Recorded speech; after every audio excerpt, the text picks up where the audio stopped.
Assalamualaikum warahmatullahi wabarakatuh. Selamat pagi siswa-siswi SMPN 1 Banjarsari. Hari ini 4 Oktober 2021, pembelajaran tatap muka terbatas untuk kelas 7 sedang berlangsung.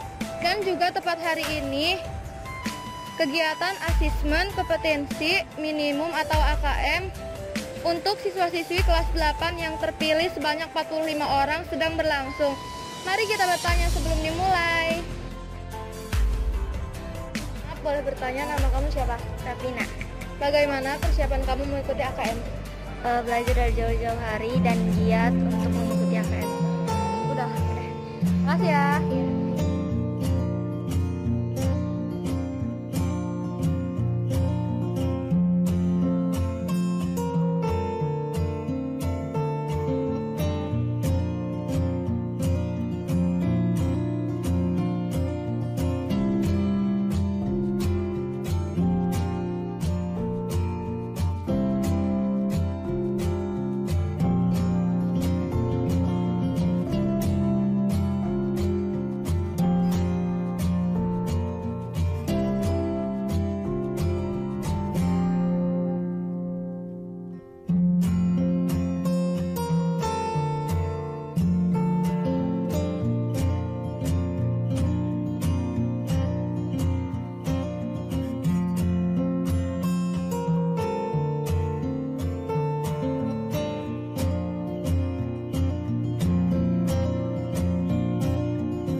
Hai Pak, selamat siang. Siang? Bolehkah saya bertanya? Boleh, tentang apa? Tentang AKM hari ini. Bisa, silahkan. Kegiatan apa yang sedang dilakukan Bapak hari ini? Kegiatan yang dilakukan oleh para guru yaitu untuk survei lingkungan selain siswa tentang asesmen kompetensi minimal. Untuk kegiatan guru yang dilakukan hari ini tentang survei lingkungan. Oh begitu.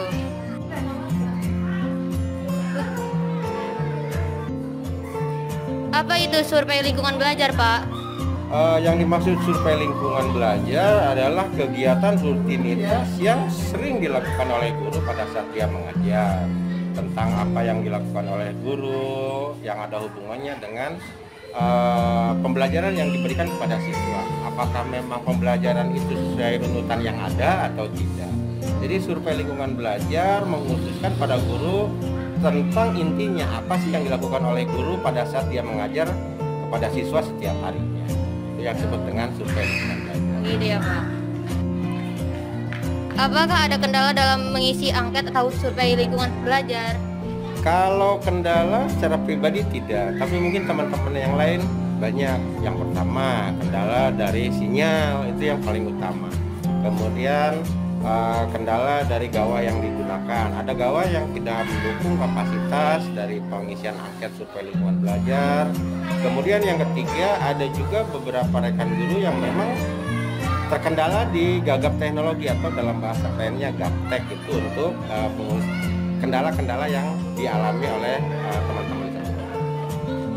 Bapak tadi sudah mengisi survei lingkungan belajar. Kira-kira salah satu contoh pertanyaan apa yang keluar di survei lingkungan belajar? Jumlah soal di survei lingkungan belajar atau pertanyaan di lingkungan belajar ada sekitar 62 pertanyaan yang harus dijawab sesuai dengan apa yang dilakukan oleh guru-guru pada saat mengajar. Salah satu contoh pertanyaannya adalah apakah guru sudah menerapkan kebutuhan di kelas dengan cara membuat kesepakatan kelas.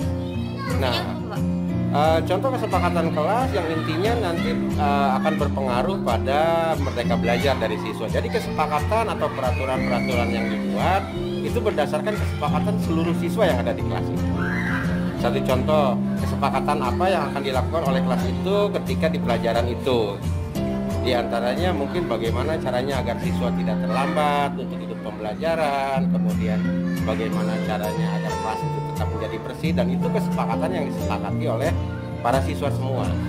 Tinggal guru yang membimbing apakah kesepakatan itu atau bunyi kesepakatan itu apa yang harus dikerjakan dan dilakukan bersama di kelas itu. Jadi salah satu survei yang ada di lingkungan belajar. Menurut Bapak, apakah survei lingkungan belajar berpengaruh terhadap guru yang bersangkutan, sekolah, dan siswa itu sendiri? Oh, tentu saja berpengaruh. Yang pertama, berpengaruh terhadap gurunya. Artinya, ketika apa yang belum dilakukan di survei lingkungan belajar, guru bisa memperbaiki dirinya agar survei-survei yang belum dilakukan bisa dilakukan secepatnya. Nah, untuk mengantisipasi hal seperti itu, bagaimana caranya agar guru bisa melakukan atau memperbaiki diri dari hasil survei ketika dia mengisi sudah terlaksana atau tidak, sehingga akan berimbas pada perbaikan pembelajaran yang diberikan kepada siswa. Kemudian pengaruh kepada lingkungan sekolah, jika guru-guru yang bersangkutan mengisi sesuai dengan apa yang diinginkan oleh pembelajaran, itu akan berpengaruh signifikan pada sekolah, dan sekolah akan terkena imbas positif ketika guru-guru melakukan yang sebenarnya dari kegiatan di lingkungan belajar yang mereka ajarkan, baik pembelajaran atau yang lainnya kepada siswa. Kemudian pengaruh untuk siswa akan memiliki karakter yang baik, akan memiliki ilmu pengetahuan yang baik apabila guru-guru menerapkan apa yang diberikan oleh survei lingkungan belajar tadi, sehingga terjadi kolaborasi yang saling menguntungkan antara guru, sekolah dengan siswa. Kalau semuanya terpenuhi, siswa akan menjadi keluaran atau siswa akan menjadikan sebuah hal-hal yang sangat luar biasa bagi siswa itu sendiri, dan kelak akan sangat berguna bagi masa depannya nanti. Itu yang bisa dijelaskan. Mungkin kira-kira ada lagi yang bisa ditanyakan? Sudah Pak, terima kasih sudah meluangkan waktunya. Terima kasih juga atas pertanyaan-pertanyaannya.